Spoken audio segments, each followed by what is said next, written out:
untuk Universitas Subang. Dan kali ini ketemu lagi bareng aku Feni, aku Lulu, dan narasumber hebat kita kali ini alumni Fakultas Ilmu Komunikasi Universitas Subang, Pak Lukman. Bapak saya hello dulu. Ya, halo. Apa kabar Bapak hari ini? Baik, sehat. Alhamdulillah. Jadi teman-teman, sebelum kita bincang-bincang seru nanti ke depannya, kita tanya-tanya dulu. Anak Kang Lukman ini salah satu alumni dari Fakultas Ilmu Komunikasi dari angkatan berapa Bapak? Saya akan berapa ya? 2006 ya. 2006 masuk di Berarti angkatannya sudah jauh dari kedua ya, kami. angkatan kedua. Berarti ketika Vkom, oh iya Vkom kan 2005 ya? 2005 Bapak angkatan kedua. Dan hal yang paling menarik ini, Pak Lukman ini pernah menjadi ketua BEM Universitas Subang. Ya. Boleh sharing-sharing nggak Pak? Gimana bisa jadi naik? Sama adik-adik semua. Iya betul Pak. Gimana Vkom hari ini? Vkom baik banget, baik banget. Iya. Untuk waktu Bapak menjadi BEM ini Pak, itu banyak banget dosen-dosen yang cukup mengenal Bapak. Nah, boleh di-spill nggak Pak? Hal apa saja yang Bapak menjadikan kenangan di Universitas Subang ketika Bapak memimpin dari universitas? Ya, pertama sebelum Presiden BEM ya, saat itu sebelum ke BEM Universitas, saya juga aktif di BEM Fakultas waktu itu. Dan saat itu memang belum ada istilah BEM Universitas, karena masih awal-awal kan pembentukan fakultas, belum ada fakultas keguruan juga dulu. Jadi baru 6 fakultas, dan kita menginisiasi agar adanya BEM Universitas sehingga bisa mengkonsolidasi semua fakultas. Waktu itu yang ada baru BEM fakultas saja kan, gitu. Dan sudah ada juga kelas karyawan jumlahnya lebih besar. Maka diadakanlah proses pemilihan setelah sebelumnya kami menyampaikan aspirasi ke pihak fakultas, mahasiswaan, pihak universitas, tidak mahasiswaan untuk segera dibentuk BEM Universitas, dan diselenggarakanlah proses pemilihan secara demokratis. Alhamdulillah saya terpilih waktu itu melalui proses demokrasi di tingkat universitas. Ada partai mahasiswa juga, kemudian pemilihan partai, ketua partai, kemudian menentukan calon, menentukan KPU-nya, menentukan KPU tingkat universitas, kemudian Dewan Mahasiswanya juga, DPM perwakilan mahasiswa. Jadi ada eksekutif, ada legislatif, ada penyelenggara pemilihannya. Waktu itu terpilihlah saya waktu itu sama saudari Lutfi dari administrasi, dan kami yang di awal disuarakan tentu kepentingan kampus, bagaimana unsur makin dikenal masyarakat luas, gitu ya. Kita campaign lalu juga melalui forum, media, pertemuan dan seterusnya. Ya, gitu. Dan saya mengkonsolidasi semua fakultas, dan fakultas juga wajib mempunyai, saat itu mendorong dibentuknya unit-unit kegiatan kampus ya. Kegiatan mahasiswa UKM, sampai terbentuklah ada aksi sampai hari ini ya. BEM juga harus turun ulangan ya. Kemudian ya vokasi mahasiswa, kemudian ada radio juga kampus yang dibentuk itu. Nah, infrastruktur organisasi kegiatan mahasiswa itu dibentuk saat itu. Jadi mahasiswa punya ruang untuk berorganisasi dan berekspresi. Bapak akhir ya. Iya, betul. Yang ada segala komunikasi. Iya. Ini Pak, sebelum masuk ke BEM gitu ya, Iya. bagaimana sih Pak awal mula Bapak itu memilih apa sih kuliah di Teknik? Iya. Jadi harusnya nanya itu dulu. Iya, sebelumnya karena Ya, dulu memang saya sempat berencana masuk UB ya, ke Bandung. Tapi kemudian saya dengar ada unsur, ada program beasiswa juga. Saya masih ingat ada program beasiswa lulusan desa. Saya ikutlah daftar gitu ya, karena saat itu juga saya termasuk dari keluarga yang kurang mampu untuk biaya yang besar, dan rencana ke UB pun rencana ada yang membantu.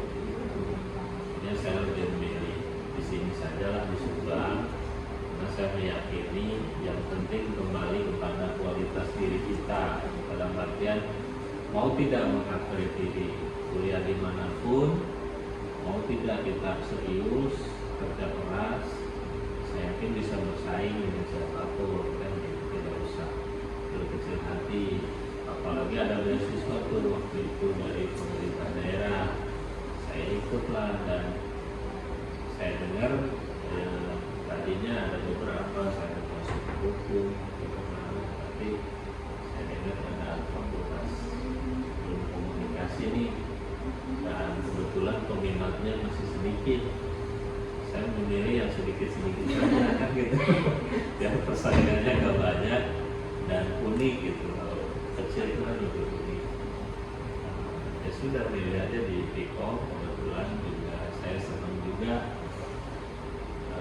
dunia tulis menulis, fotografi, senang lah aktivitas jurnalistik. Saya juga sudah melakukan juga waktu itu. Lalu berbicara tentang musik, Bapak masuk karena persaingannya kecil ya Pak, tapi Bapak berhasil membantu untuk berkembang, Iya. termasuk ke universitas. Tetapi yang aku penasaran ini, hal apa Pak yang paling memorable, yang paling menarik ketika Bapak menjadi mahasiswa fakultas ilmu? Ya, saat itu Vkom kecil ya, sedikit. Tapi dengan sedikit ini kita menjadi solid, ya kan? Solid, kompak, kebanggaannya tinggi. Terus saya dengan teman-teman gimana caranya sedikit kecil ini menjadi perhatian, menarik perhatian. Nah, kan gitu. Karena kita menarik perhatian banyak fakultas lain, mahasiswa lain, seringkali kita tampil dalamnya gitu, yang unik kan. Makanya dulu ada istilah seetik ngebetrik. Walaupun kecil kita diperhitungkan saat itu. Banyaklah kegiatan, ada debat antar fakultas, kita mendominasi kan. Kemudian ada kegiatan apa kita tampil di depan. Jadi supaya menarik perhatian kan gitu. Dulu belum ada media sosial seperti hari ini ya. Kami juga sampai rongsok ke radio-radio tuh, inisiatif sendiri ya, radio-radio pasang tanduk sendiri, iuran, saking ingin dilihat orang bahwa Vkom itu ada ya, datang ke radio, kita talk show. Udah penyiarnya kita kasih kue aja lah. Ya nggak ada duit kan, gimana aja cara mahasiswa bikin kegiatan. Nah, ketika saya di BEM, gimana caranya orang tuh melihat ini loh, anak Vkom juga mampu, Vkom juga punya kualitas. Nah, gimana caranya forum-forum itu semakin memperkuat eksistensi Vkom. Saya di BEM, saya ingin menunjukkan bahwa anak itu juga bisa gitu. Ada pride itulah gitu ya, ada kebanggaan. Nah, seberapa besar peran Vkom sih Pak untuk dalam bentuk keterampilan dan persiapan di dunia profesional? Ya memang ada perbedaan ya antara misalkan Vkom sebagai fakultas. Saat itu kita heran, Vkom di kampus-kampus besar selalu menjadi fakultas yang favorit. Ya, sudah sejak lama itu di Unpad misalkan. Nah, kita menghadapi kondisi kenyataan loh, kok Vkom di Unsur tidak menjadi pilihan favorit. Beberapa kali sampai ada wacana untuk merger loh sama fakultas lain kan gitu. Itu yang kita suarakan juga. Kasih kami kesempatan untuk berkembang, kasih kami kesempatan untuk bisa menunjukkan bahwa Vkom bisa jadi fakultas yang besar. Ya, betul. Seringkali kita ngomong dengan rektor, dengan dekan, ini menjadi isu bersama selain di dosen juga di mahasiswa. Jangan sampai nasib kita ini dimerger dengan fakultas yang lain. Nah, spirit itulah yang ingin kita tunjukkan bahwa kita bisa lebih besar, bisa menjadi pilihan favorit. Nah, makanya tadi berbagai kesempatan kita tahu, berbagai forum kita hadir. Dan gimana caranya SMA tahu bahwa kita punya kompetensi. Nah, ini saling support tuh. Begitu ada yang kerja di luar, kemana itu kita campaignkan di sini juga bisa kok, setelah lulus bisa kerja, setelah lulus punya kompetensi baik kan gitu. Oke, kita bikin radio juga, ya kan. Teman-teman ada yang bikin majalah juga, dan ada yang terjun juga ke media, termasuk saya terjun ke media waktu itu untuk menunjukkan bahwa alumni Vkom itu bisa di mana saja diterima kan gitu. Itu sering di campaign. Untuk skill penunjang ya tadi, bahkan siapa yang punya alat-alat yang bisa dimanfaatkan ya yuk sharing, untuk forum fotografi, untuk juga masuk ke industri media, untuk apa saja di perumahan dan sebagainya.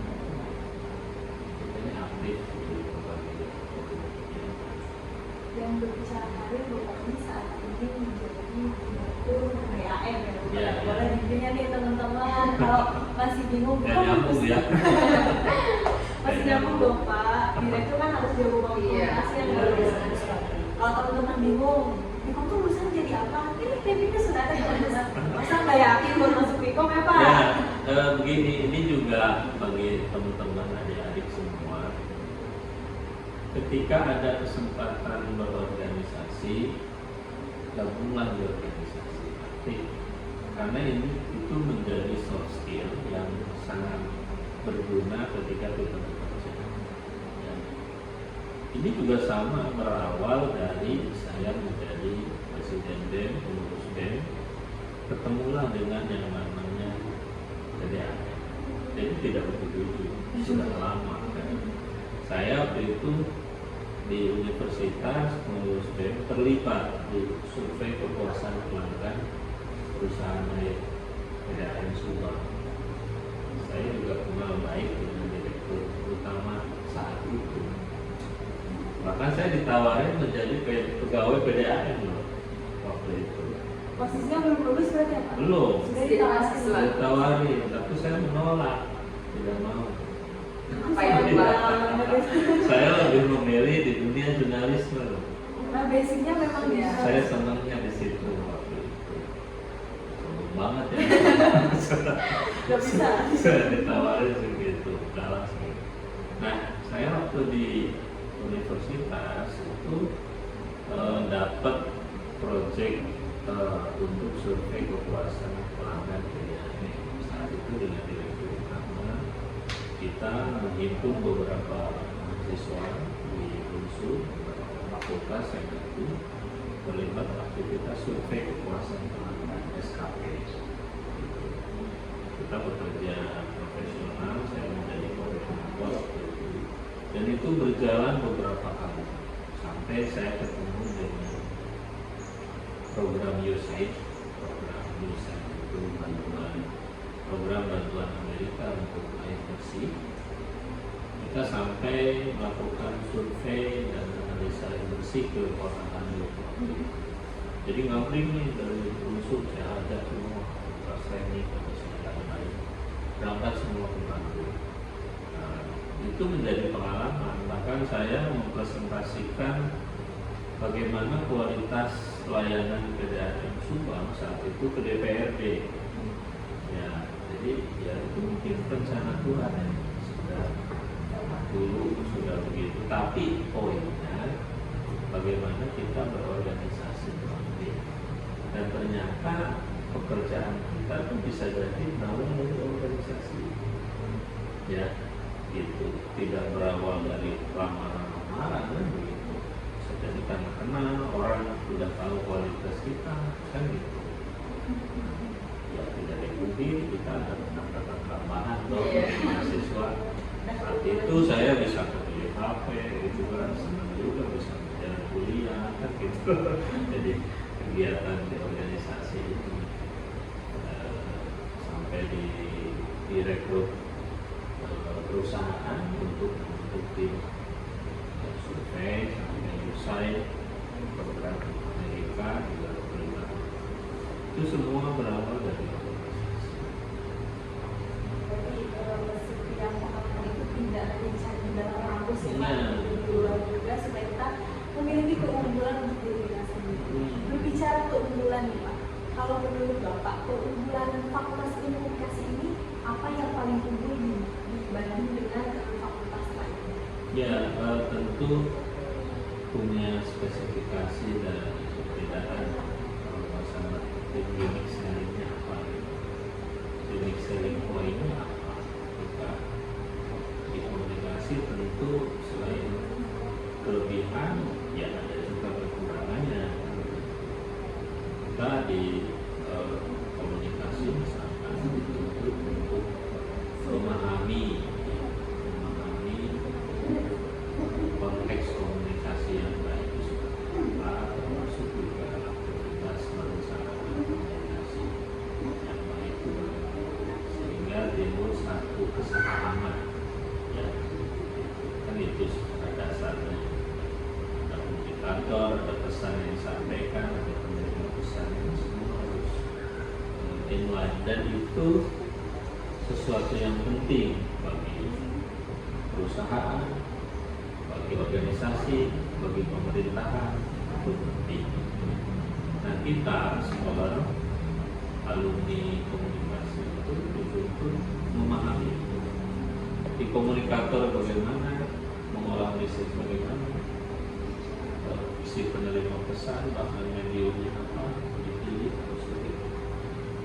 Nah bagi organisasi perusahaan yang ingin mendapatkan benefit daripada message yang disampaikan ke publik itu harus baik atau membangun brand itu bagaimana ya pilihlah komunikasi ya kan gitu Adik-adik catat ya. ya itu pilihlah komunikasi dan bagi adik-adik belajar yang benar ya kan jangan sampai nanti sudah di industri lalu dikasih tugas tolong kamu buat rencana komunikasi publik di mana message-nya sampai nggak bisa ya kan gitu. Nah ini unique selling point-nya begitu. Jadi di komunikasi belajar bagaimana tadi mempersiapkan pesan, mengolah, mendistribusikan sehingga efektif diterima oleh masyarakat luas. Urusan nanti pilihannya melalui media, melalui medsos hari ini itu hanya tools-tools yang digunakan medium-mediumnya gunakan. Nah, kita kan dituntut di sini sarjana ya, berarti kita thinker, memikir, berencana. Tapi ada juga mungkin teman-teman di sini yang memilih spesifik, fotografinya aja yang ahlinya, menulisnya saja. Misalkan media sosialnya aja yang pahamnya, tapi keseluruhannya kita bicarakan ini dari hulu ke hilir. Insya Allah alumni komunikasi memahami itu. Nah Pak, untuk pesan-pesan buat Gen Z nih Pak yang memilih untuk mempertimbangkan pilihan kampus, Dan mengapa harus tukang unsur terus menjadi pilihan Saya kira saya termasuk yang merasakan manfaatnya Iya. bisa kuliah di Komunisme. Hari ini mungkin saya di BUMD, perusahaan daerah, rasa kok ketika kita memahami, ketika dalam situasi genting, bagaimana kita harus berpikir, pesan apa yang harus disampaikan yang tepat, kan gitu. Yang bilang semuanya ketika dikomunikasikan bisa mencair, kan gitu. Serumit apapun persoalannya, ketika terkomunikasikan bisa mencair. Anda sedikit tegang dengan pasangan, dengan pacar, nah, ketika komunikasikannya pas jadi mencair, ya. Jadi tidak ada yang bisa diselesaikan dengan ilmu komunikasi. Insya Allah bisa diselesaikan. Jawabannya bukan Ya, gitu. Jadi apa namanya? Saya pikir menjadi pilihan yang pas. Apalagi sekarang banjir informasi, ya, media sosial, banjir informasi. Kita butuh orang yang memahami komunikasi yang pas itu bagaimana. Itu orang yang merencanakan komunikasi yang baik itu bagaimana. Jangan sampai nanti misunderstanding, termakan isu hoax, ya, itu berbahaya sekali. Jadi saya pikir di era digital dan komunikasi yang banjir informasi hal ini, kehadiran anak-anak FIKO, kehadiran Fakultas Ilmu Komunikasi menjadi semakin relevan untuk menjadi pilihan, untuk menjadi pilihan kuliah di era digital hari ini. Dan saya juga berpesan nih, harus menyesuaikan dengan perkembangan. Ya, ilmu komunikasi digitalnya mungkin diperdalam lagi, ya. Para ahli yang memahami komunikasi digital jadikan pengajar di sini. Banyak komunikasi dengan industri. Hari ini bagaimana? Tantangan komunikasi di industri gimana? Di pemerintahan bagaimana? Ya kan? Ya, itu harus sering tuh. Jadi kampus, universitas, jangan duduk di menara lagi sendirian di atas, nggak tahu realitasnya di bawah bagaimana. Jadi hari ini mencari pekerjaan tidak mudah, ya. Teman-teman minimal punya skill atau soft skill. Soft skill tadi berorganisasi.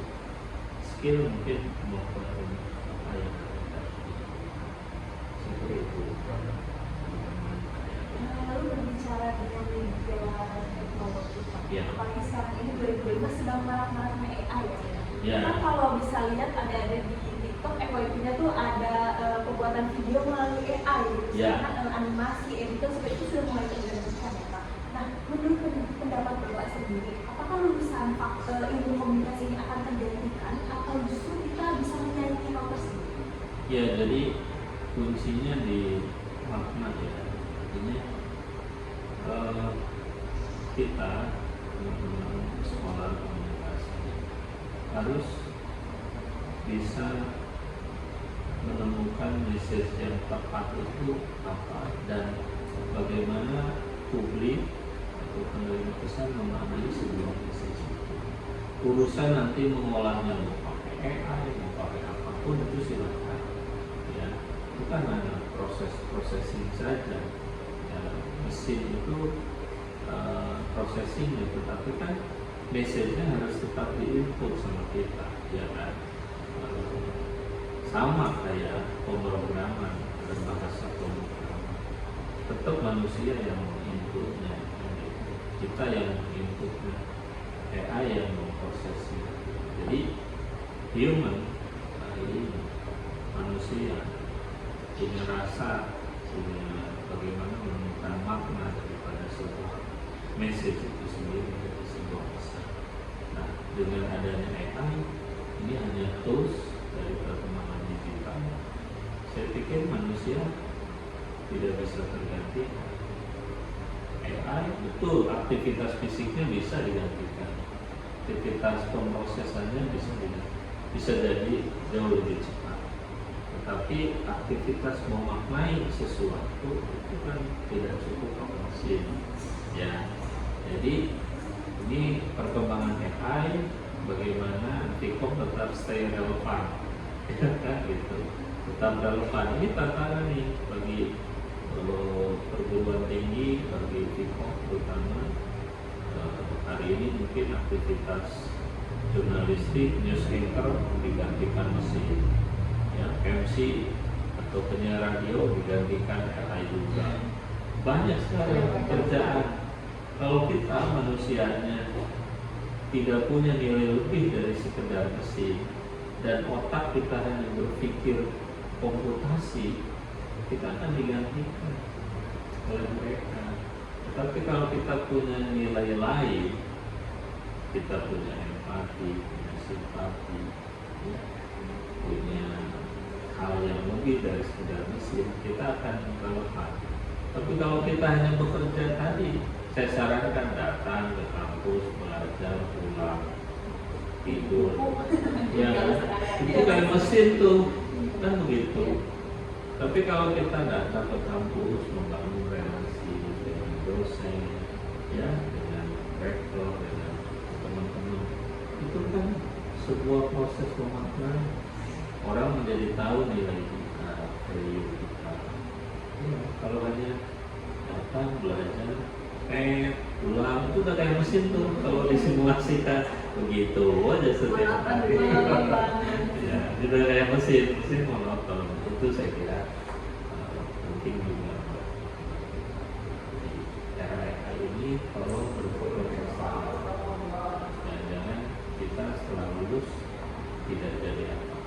Dan saya lihat ini, temukan value, tidak hanya temukan angka. Ya, value, nilai lebih dari sekedar angka. Kita kuliah itu mau apa sih? Ya, kalau tujuannya lebih besar, bisa apa? Gitu. Saya dulu berpikir gimana caranya ngasih manfaat buat fakultas, buat universitas. Mungkin energi itu nyampe kemana-mana, terasa sampai gitu. Sehingga kita dimanapun bekerja, gimana caranya kita memberikan manfaat buat perusahaan sebesar-besar. Gitu. Teman-teman, kita harus punya value ya Pak. Ya. Kita harus mentransferkan apa yang kita punya, tidak hanya secara nilai ya Pak. Itu jelas adalah value. Dan sebenarnya ini pembicaranya daging banget ya, seru banget, daging sekali. Tetapi di akhir-akhir sesi Ya. ini Pak, boleh dong Pak kasih pesan untuk adik-adik yang Iya, buat adik-adik semua, zaman sudah bergerak cepat. Jadi perubahan bisa terjadi kapan saja. Jangan-jangan kita saat asik scroll TikTok, ya, di luar sudah banyak yang terjadi. Jadi jangan disia-siakan hidup kita ini habis untuk media sosial tanpa berguna. Tetapi media sosial ini harus dimanfaatkan sama kita. Bagi yang ingin berjual di medsos, bagus. Bagi yang ingin sharing pengetahuan di medsos, bagus. Bagi yang ingin coba jadi content creator, itu bagaimana manusia punya kendali atas teknologi. Tapi kalau kita sudah kembali dikendalikan oleh teknologi, itu yang salah, ya, itu yang salah. Jadi saya berpesan, kendalikan teknologi, kendalikan AI itu untuk sebesar-besarnya manfaat bagi kita dan kehidupan. Jangan kita malah kembali, kita yang useless, ya, kita yang frustasi tanpa ada gadget, kita yang frustasi tanpa ada punya data, kita frustasi, orang bilang FOMO atau apa, itu udah nggak sehat tuh. Kalau Anda sudah begitu, hati-hati dengan masa depan. Ya, hati-hati. Saya semakin kuliah saya S2 tentang media sosial, kan begitu. Tapi saya buka media sosial hanya pagi sebelum berangkat kerja, sore setelah pulang kerja, begitu. Dan saya gunakan media sosial untuk mempublikasikan kegiatan saya. Sudah, tidak akan kenapa-napa begitu, tidak update juga, gitu. tidak akan mengurangi dosa juga, tidak akan menambah pahala, nggak apa, biasa saja, tenang kan gitu, nggak usah kita sampai dikendalikan oleh teknologi. Ya. Cara teman-teman, kita tidak boleh terkendali oleh media, tapi harus kita yang mengendalikan media. Luar biasa sekali Pak Lukman untuk hari ini, beliau Direktur PDAM. Dan teman-teman jangan lupa ditonton dan tunggu terus keseruan podcast kami selanjutnya. Kami akhiri